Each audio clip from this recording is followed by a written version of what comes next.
ఆరోగ్యం అంటే natural food. Nature మంత్ర ఇప్పుడే మీ ఇంటికి తెచ్చుకోండి.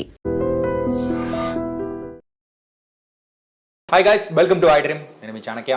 గైస్, ఇప్పటి వరకు మీరు చాలా వీడియోస్ చూసింటారు. సో ఎవరైతే స్టార్టింగ్ ఏజ్లో మరి జాబ్లో జాయిన్ అవుతారో వాళ్ళు ఎలా ఫైనాన్షియల్ ప్లానింగ్ చేసుకోవాలి అండ్ రిటైర్మెంట్ టైంలో ఉన్న వాళ్ళు ఫైనాన్షియల్ ప్లానింగ్ ఎలా ఉండాలి అని అనుకుంటారు కదా. అలాగే mid age, so 40 to 45 age ఎవరైతే ఉంటారో వాళ్ళు ఎలా ఫైనాన్షియల్ ప్లానింగ్ అనేది కూడా పర్ఫెక్ట్గా చేసుకుంటే ఇన్ఫ్యాక్ట్ సో వాళ్ళ రిటైర్మెంట్ తర్వాత కూడా వాళ్ళ ఎలా ఉంటుందా అనే దాని గురించి కూడా వివరించడానికి సో మనతో పాటు కూడా ఉన్నారు మన పర్సనల్ ఫైనాన్షియల్ అడ్వైజర్ విజయ్ కర్ణ గారు. మరి ఆయనతో మాట్లాడదాం. Hi sir. హలో అండి. Sir, 40 to 45 so age group అనేది కూడా సో ఫైనాన్షియల్ పరంగా కానీ అన్ని దానిల పరంగా మిడ్ ఏజ్ అండ్ స్ట్రాంగ్గా వాళ్ళు సెటిల్ అయిపోయిన ఏజ్. కరెక్ట్. సో అలాంటి వాళ్ళు ఫైనాన్షియల్ ప్లానింగ్ అనేది ఎలా ఉండాలి? షూర్ అండి. మన కెరియర్ గ్రోత్ చూసుకున్నా కానీ మన హ్యూమన్ లైఫ్ స్పాన్ చూసుకున్నా కానీ 35 నుంచి 45 ఇయర్స్ ఆర్ ద పీక్ అనమాట. మన కెరీర్ పరంగా మన హెల్త్ పరంగా అయినా సరే పీక్ ఉండే ఏజెస్ ఇవి అనమాట. 35 నుంచి 45 ఇయర్స్. ఈ ఏజ్లో మనకి హెల్త్ పరంగా ఎంత గట్టిగా ఉంటే మనకి 60 ఇయర్స్ తర్వాత కూడా అంతే గట్టిగా ఉంటాం. First thing. సెకండ్ థింగ్, ఫినాన్షియల్గా కూడా చాలామంది మిస్ అవుతారు. ఓన్లీ హెల్త్ గురించి అందరం మాట్లాడతాము కానీ ఫినాన్షియల్ హెల్త్ గురించి ఎవరు మాట్లాడరు. 35 to 45 మనం ఎంత స్ట్రాంగ్గా ఉంటాము, మన ప్లానింగ్ ఎంత స్ట్రాంగ్గా ఉంటుంది అనేది మన రిటైర్మెంట్ లైఫ్లో బయటపడుతుంది. రైట్. 60 ఇయర్స్ తర్వాత అనేది బయటపడుతుంది. సో అక్కడ మనకు మేజర్ థింగ్స్ ఏమవుతుంది అంటే మనకి ఇన్కమ్ మ్యాక్సిమం ఉంటుంది. అంటే ఏ ప్రొఫెషనల్ అయినా సరే మ్యాక్సిమం ఇన్కమ్ వచ్చేది ఆ డ్యూరేషన్లోనే. అండ్ ఎక్సెప్షన్ ఎవరికంటే బిజినెస్ పీపుల్కి. బిజినెస్ వాళ్ళది వేరు, కానీ శాలరీడ్ మాత్రం ఇది మ్యాక్సిమం పొటెన్షియల్ అనమాట. నెక్స్ట్ వచ్చేసి వాళ్ళకి రెస్పాన్సిబిలిటీస్ కూడా హెవీగా ఉండేది ఇదే డ్యూరేషన్లో 35 to 45. ఎందుకు అంటే వాళ్ళకి చిల్డ్రన్స్ నుంచి రెస్పాన్సిబిలిటీస్ వస్తాయి, పేరెంట్స్ నుంచి రెస్పాన్సిబిలిటీ వస్తాయి. అట్ ద సేమ్ టైం సొసైటీలో ఉన్న ఇమేజ్ని కాపాడుకోవడానికి కూడా ఎక్కువ ఇన్వెస్ట్మెంట్, ఎక్కువ ఖర్చు చేయాల్సి ఉంటుంది. సో ఇవన్నీ మధ్యలో బాగా చాలామంది మిడ్ లైఫ్ క్రైసిస్ అని యూజ్ చేస్తారు. At the same time squeeze అయిపోతుంటారు, చాలామంది నలిగిపోతుంటారు. ఈ టైంలో వాళ్ళ కరెక్ట్ గైడెన్స్ ఇచ్చే వాళ్ళు చాలా తక్కువ మంది ఉంటారు. సో వాళ్ళ కోసం ఇది ఇన్ డీటెయిల్గా చెప్పడానికి ట్రై చేస్తాను. సో ఇక్కడ మీరు చేసుకోవాల్సింది ఏంటి అంటే మీ రిస్క్ అనేది చాలా తక్కువగా ఉండాలి. శాలరీడ్ ఎంప్లాయీస్కి మాత్రమే నేను చెప్పేది. రిస్క్ అనేది చాలా తక్కువగా ఉండాలి. మీ 20s, 30s తీసుకున్నంత హెవీ రిస్క్ అయితే ఇక్కడ తీసుకోవద్దు శాలరీడ్ ఎంప్లాయీస్కి. ఎందుకు అంటే ఇక్కడ మీరు రిస్క్ తీసుకుంటే దాని డ్యామేజ్ని రికవర్ చేయడానికి మీ దగ్గర అంత టైం ఉండకపోవచ్చు. మీ రిటైర్మెంట్కి జస్ట్ 15 to 20 ఇయర్స్ దూరంలోనే ఉన్నారు మీరు. 15-20 ఇయర్స్ అంటే చాలామంది చాలా పెద్ద డ్యూరేషన్ అనుకుంటారు కానీ చూస్తేనే 5 ఇయర్స్ ఇట్లా ఎగిరిపోతుంటాయి. మనకి చాలా ఈజీగా వెళ్ళిపోతుంటాయి 5 ఇయర్స్ అనేది. సో 5 ఇయర్స్ ఎట్లా పోతుంటుందో మన రిటైర్మెంట్ ఏజ్ కూడా అంత తొందరగా వస్తుంటుంది. మీరు రియలైజ్ అయిపోయే లోపే మీ రిటైర్మెంట్ ఏజ్ వచ్చేస్తుంటుంది అనమాట. 40-45 క్రాస్ అయ్యారు అంటే చాలా అలర్ట్గా ఉండాలి. సో వాళ్ళు తీసుకోవాల్సిన మేజర్ 3 కీ పారామీటర్స్ వాళ్ళు కన్సిడర్ చేయాల్సింది. ఫస్ట్ థింగ్ వచ్చేసి వాళ్ళకి డెఫినెట్గా ఎమర్జెన్సీ ఫండ్ అనేది ఖచ్చితంగా ఉండాలి. మీరు ఏ ఇన్వెస్ట్మెంట్ చేసినా చేయకపోయినా, లేకపోతే ఏ విషయం చేసినా చేయకపోయినా, అంటే మీరు సొంత ఇల్లు లేకపోయినా సరే, అంటే కొత్త ఇల్లు కొనాలని ప్లాన్ ఉన్న వాళ్ళైనా సరే కొత్త ఇల్లు కొనడం ఆపండి. ఫస్ట్ ఒక 6 months నుంచి 12 months లేకపోతే ఇంకా 2 years వరకు ఉంటే ఇంకా బెటర్. 2 years వరకు ఎమర్జెన్సీ ఫండ్ అయితే డెఫినెట్గా మెయింటైన్ చేయండి.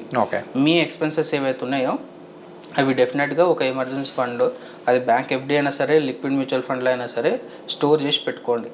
ఇక్కడ మీకు డెఫినెట్గా 7 కంటే అబోవ్ పర్సెంటేజ్ రావాలి ఎక్కడ పెట్టుకున్నా సరే. సో ఆ ఎమర్జెన్సీ ఫండ్ అయితే డెఫినెట్గా మెయింటైన్ చేయండి. అది ఫస్ట్ స్టెప్. సెకండ్ స్టెప్ వచ్చేసి మీరు డెఫినెట్గా టర్మ్ ఇన్సూరెన్స్ తీసుకోవాల్సిందే. Term insurance is non negotiable.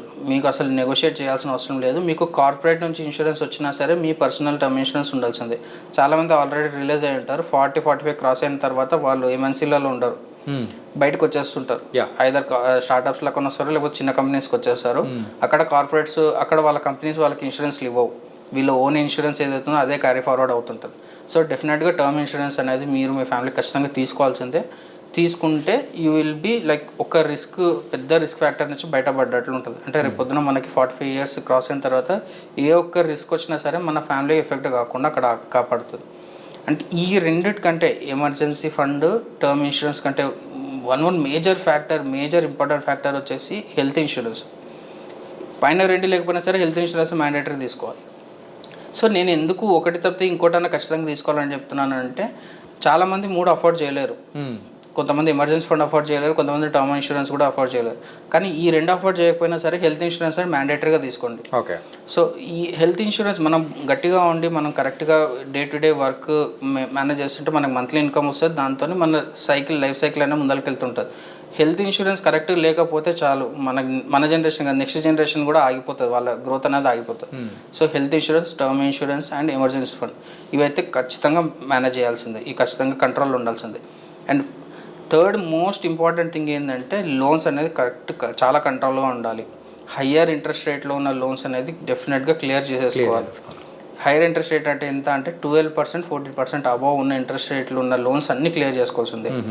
మీరు సేవింగ్స్ బ్రేక్ చేస్తారా, ఫిక్స్డ్ డిపాజిట్ బ్రేక్ చేస్తారా, ప్రాపర్టీస్ సేల్ చేసినా కూడా నేను తప్పు పట్టాను. ఎందుకంటే ప్రాపర్టీస్ ఎప్పుడు పెరిగి అవి ఎప్పుడు రిటర్న్స్ ఇస్తాయో తెలియదు, కానీ ఆ లోపు లోన్స్ అయితే ఖచ్చితంగా పెరుగుతాయి, వాటి ఇంట్రెస్ట్ రేట్లు ఖచ్చితంగా పెరుగుతాయి. సో లోన్స్ పెరిగి ఆస్తులను మింగేసే ముందే మీరు ఆస్తులు అమ్మేసి లోన్స్ క్లియర్ చేసుకోండి. క్లియర్ చేసుకున్నాక దాంట్లో అట్లీస్ట్ ఏదైనా అమౌంట్ మిగిలి దాన్ని ఇన్వెస్ట్ చేసుకోండి. అంతే తప్పితే ఆస్తులు పెట్టుకొని లోన్స్ పెట్టుకున్నారనుకోండి, లోన్స్ ఏదో రోజు ఆస్తుల కంటే ఎక్కువ పెరిగిపోతాయి. సో డెఫినెట్గా డెట్స్ అనేది ఖచ్చితంగా మేనేజ్ చేయాల్సిందే. దాంట్లో క్రెడిట్ కార్డ్కి అయినంత దూరంగా ఉండాలి. 40 to 45 ఇయర్స్ ఉన్న వాళ్ళు క్రెడిట్ కార్డ్స్కి డెఫినెట్గా దూరంగా ఉండాలి. సో అండ్ హోమ్ లోన్స్ది మనం ఇంతకుముందు వీడియోలో మాట్లాడుకున్నట్టుగా డెఫినెట్గా వాళ్ళ ఇన్కమ్ సర్ప్లస్ ఎంత ఉంది, లేకపోతే వాళ్ళ ప్లానింగ్ ఎలా ఉంది, ఆ చెప్పిన 5 స్ట్రాటజీస్ యూస్ చేసుకొని వాళ్ళకి ఏది సూట్ అవుతుందో అది అప్లై చేసుకుంటే వాళ్ళకి ఇంకా తొందరగా రిటైర్మెంట్కి ఈజీగా ప్లాన్ చేసుకోవచ్చు అనమాట. సో వీళ్ళు ఈ 40 to 45 ఇయర్స్ ఉన్న వాళ్ళకి మేజర్ రిక్వైర్మెంట్స్ ఇవన్నీ సార్ట్అవుట్ చేసుకుంటూ ఫస్ట్ రిక్వైర్మెంట్ వాళ్ళు కేర్ చేయాల్సింది ఏంటి అంటే వాళ్ళ రిటైర్మెంట్ గురించి ప్లాన్ చేసుకోవాలి. సో చాలామంది ఏం చేస్తారు, మా పేరెంట్స్ హెల్త్ గురించి ఎక్కువ ప్రయారిటీ పెట్టుకుంటారు, లేదు మా పిల్లల ఎడ్యుకేషన్ గురించి ఎక్కువ ప్రయారిటీ పెట్టుకుంటారు. కానీ ఆ రెండింటికంటే ఎక్కువ ప్రయారిటీ ఉండాల్సింది మీ రిటైర్మెంట్. ఓకే. సో మీకు 15 ఇయర్స్ డ్యూరేషన్ ఉంది, 45 ఇయర్స్ అనుకున్నా సరే మీకు 15 ఇయర్స్ డ్యూరేషన్ ఉంది. 15 ఇయర్స్ డ్యూరేషన్కి ఇప్పటి నుంచి మీరు ప్లాన్ చేసుకుంటే, ఇంత చిన్న అమౌంట్ అయినా సరే మీరు ప్లాన్ చేసుకుంటే డెఫినెట్గా ఇది మిమ్మల్ని కాపాడుతుంది. రేపొద్దున మన రిలేటివ్స్ మనం కాపాడకపోయినా, మన పిల్లలు మనం కాపాడకపోయినా సరే ఈ ఫండ్ అయితే డెఫినెట్గా వాళ్ళకి కాపాడుతుంది అనమాట. ఆ ఫండ్ అది ఎట్లా ఉండాలంటే ఈ రోజు మీ ఎక్స్పెన్సెస్ ఎంత ఉన్నాయో అదే ఎక్స్పెన్సెస్ ఆ రోజు మీట్ అయ్యేటట్లు ప్లాన్ చేసుకోవాలి. ఒక ఎగ్జాంపుల్ చెప్తాను. ఈరోజు మనము ఎవ్రీ మంత్ 1 lakh రూపీస్ ఖర్చు పెడుతున్నాము అంటే 45 ఇయర్స్, నాకు 45 ఇయర్స్ అనుకుందాము, 45 ఇయర్స్ ఉన్న వాళ్ళకి 1 lakh రూపీస్ ఎక్స్పెన్సెస్ ఉన్నాయంటే 60 ఇయర్స్ వచ్చేసరికి వాళ్ళకి 3 to 4 lakhs అవసరం పడుతుంది. ఇన్ఫ్లేషన్, హెల్త్ ఎక్స్పెన్సెస్ అని 3 to 4 lakhs కావాలంటే వాళ్ళకి కార్పస్ ఎంత ఉండాలండి, 4 crores అబ్బోనే ఉండాలి. 4 crores అబ్బో ఉండాలంటే వాళ్ళకి ఈ రోజు నుంచి డెఫినెట్గా అబౌట్ 50,000 SIP వాళ్ళు చేయాల్సిందే. 50,000 SIP చేసి ఎవ్రీ మంత్ ఎవ్రీ ఇయర్ 10% 15% వాళ్ళు దాన్ని స్టెప్అప్ చేసుకుంటే తప్పితే వాళ్ళు ఆ 4 crores అబో కార్పస్ని మీట్ కాలేరు అనమాట. అది మేజర్ థింగ్. సెకండ్ స్టెప్ వచ్చేసి అంటే రిటైర్మెంట్ తర్వాత ఇమీడియట్ స్టెప్ వచ్చేసి పిల్లలది హైయర్ ఎడ్యుకేషన్స్ ప్లానింగ్. అది డెఫినెట్గా చేయాల్సిందే. ఎందుకంటే ఇప్పుడు మనం ప్లాన్ చేయలేదనుకోండి, వాళ్ళు 20 years క్రాస్ అయిన తర్వాత అప్పుడు అందరం లోన్స్లోకి వెళ్తాం. లోన్స్లోకి వెళ్ళి అది వాళ్ళే క్లియర్ చేసుకోవాలని అనుకుంటారు చాలామంది. కాకపోతే వాళ్ళు క్లియర్ చేసే లోపు వాళ్ళ ఎంగేజ్ అంతా వెళ్ళిపోతుంది అనమాట, ఎడ్యుకేషన్ లోన్స్ ఎవరైతే తీసుకోవాలి. సో అందుకే మీరు ముందే ప్లాన్ చేసుకున్నారనుకోండి, ఆ లోన్ బర్డన్ అనేది వాళ్ళకి తప్పించిన వాళ్ళం అవుతాం అనమాట. సో కిడ్స్ ఎడ్యుకేషన్ అనేది డెఫినెట్గా ప్లాన్ చేసుకోవాలి. 15 years ఈరోజు మనకి అబ్రాడ్ ఎడ్యుకేషన్ 50 lakhs ఉంది, 50 lakhs to 1 crore ఖర్చు అవుతుంది కాబట్టి డెఫినెట్గా 3 times 4 times మనం ప్లాన్ చేసుకోవాలి 15 years పీరియడ్లో. 15 years పీరియడ్ తర్వాత మనకి 2 crores 3 crores కావాలంటే మనం ఈ రోజు నుంచి ఎంత ఇన్వెస్ట్ చేయాలని డెఫినెట్గా మీరు ప్లాన్ చేసుకోవాలి. మీరు కావాల్సిన కన్సల్ట్ కావచ్చు, నేను డీటెయిల్ ఎక్స్ప్లెనేషన్ ఇస్తాను ఎంత పర్సంటేజ్ కావాలి, ఎంత పర్సంటేజ్ ఇన్వెస్ట్మెంట్ చేసుకోవాలనేది. Okay. So and most important thing ఏంటి అంటే అందరు మిస్ అయ్యేది ఏంటంటే కార్పస్ వరకు అసెట్స్, ఆ టైం వరకు మేము అసెట్స్ అమ్మేస్తాము, అసెట్స్ అమ్మి దానిలోకి వెళ్ళి మేము మంత్లీ ఇన్కమ్ తీసుకుంటాం అనుకుంటాం, కానీ అది కాదండి. డెఫినెట్గా మంత్లీ ఇన్కమ్ ప్లానింగ్ అనేది ఈ రోజు day 1 నుంచే ప్లాన్ చేసుకోవాలి. 60 years తర్వాత నాకు ఎవ్రీ మంత్లీ ఇంత ఇన్కమ్ రావాలంటే నేను ఏమేమి చేయాలి, అది రెంటల్ ఇన్కమ్ అయినా సరే, లేకపోతే కమర్షియల్ ప్రాపర్టీస్లోకి అక్కడికి వెళ్ళి వచ్చిన రెంటల్ ఇన్కమ్ అయినా సరే, లేకపోతే పోస్ట్ ఆఫీస్ సేవింగ్ స్కీమ్ అయినా సరే, ఆ ఇంట్రెస్ట్ మీకు సరిపోతుందా లేదా, ఆ అమౌంట్ మీకు సరిపోతుందా లేదా, 10,000 నాకు సరిపోతుందా, 1 lakh సరిపోతుంది, సరే ఈరోజు 10,000 సరిపోతుంది, 60 years తర్వాత 10,000 నాకు సరిపోతుందా లేదా, ఆ ప్లానింగ్ ఆ క్లారిటీ అనేది డెఫినెట్గా ఉండాలి. నన్ను అడిగితే మంత్లీ ఇన్కమ్ కోసం సిస్టమేటిక్ విత్డ్రావల్ ప్లాన్ మన మ్యూచువల్ ఫండ్స్ యూజ్ చేసుకొని మీకు ఆ రోజు 1 lakh కావాలి అనుకుంటే మీకు 1.5 crore కార్పస్ మీరు సేవ్ చేసుకోవాలి. డెఫినెట్గా మీరు 1 lakh నెలకెళ్ళి తీసుకోవచ్చు. అది మీరు లైఫ్ టైం పెట్టుకోవచ్చు, ఒక రోజుతో అయిపోయేది కాదు. అండ్ మీ స్పౌజ్ ఎవరైతే ఉంటారో, మేడం ఎవరు ఉంటారో వాళ్ళకు కూడా పాస్ ఆన్ చేసుకోవచ్చు. వీళ్ళు అంత ఈజీగా ప్లాన్ చేసుకోవచ్చు. చాలా సింపుల్ ప్రాసెస్ ఇది, కాంప్లికేషన్స్ ఏం లేవు దాంట్లో. మీరు ఫిక్స్డ్ డిపాజిట్ చేసినట్టు ఇక్కడ చేస్తారు, మీకు ఆ అమౌంట్ మీ అకౌంట్లోకి వచ్చి పడిపోతుంటుంది ఎవ్రీ మంత్. అది ఈజీ ప్రాసెస్. కానీ మంత్లీ ఇన్కమ్ అనేది మ్యాండేటరీ. సో ఇంకొక మేజర్ థింగ్ ఏంటి అంటే 40 to 45 years ఉన్న వాళ్ళు అందరు ఇంకా మేము ఎంగనే ఉన్నాం, మేము అన్ని మేనేజ్ చేసుకుంటామని చెప్పేసి హెవీగా ఏదో ఒక్క అసెట్లో ఎక్కువ ఇన్వెస్ట్మెంట్ చేస్తుంటారు. ఎగ్జాంపుల్ చెప్పాలంటే రియల్ ఎస్టేట్లో చాలా ఎక్కువ ఇన్వెస్ట్ చేస్తుంటారు.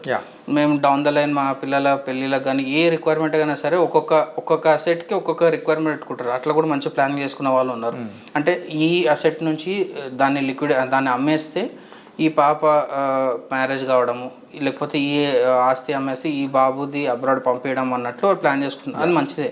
కాకపోతే హెవీగా రియల్ ఎస్టేట్లో ఇన్వెస్ట్ చేయడం వల్ల ఏమవుతుంది అంటే మీకున్న కార్పస్, మీకున్న ఇన్వెస్ట్మెంట్స్ అన్నీ ఒకే అసెట్లో బ్లాక్ అయి ఉంటాయి.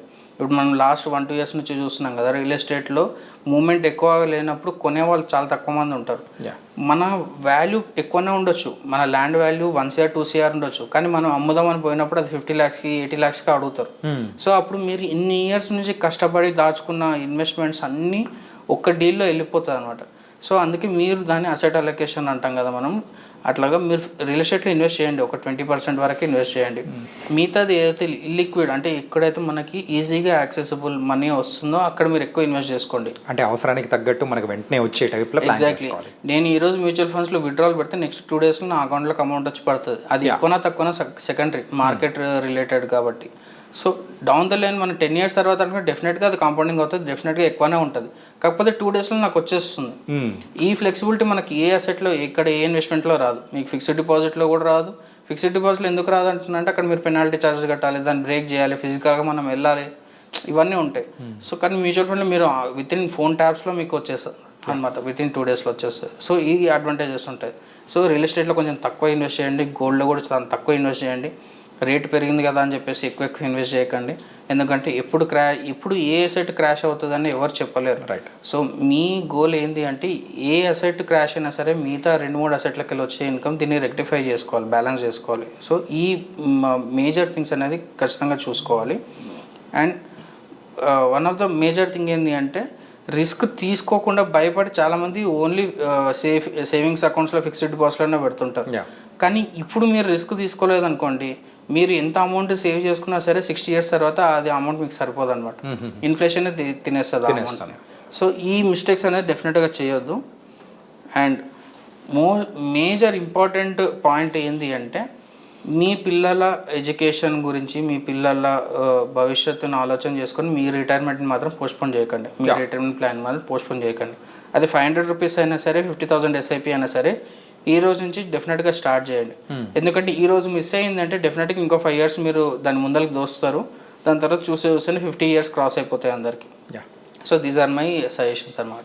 మెయిన్గా అయితే 40 to 45 years ఎవరైతే ఉంటారో వాళ్ళకి మాత్రం ఈ వీడియో అనేది కూడా చాలా చక్కటి టిప్స్ అనేది కూడా ఇచ్చారు. Thank you so much. Thank you అండి. And for more videos, please subscribe to iDream. Please subscribe to iDream. Please subscribe iDream. And please subscribe to iDream. For more videos, subscribe to iDream.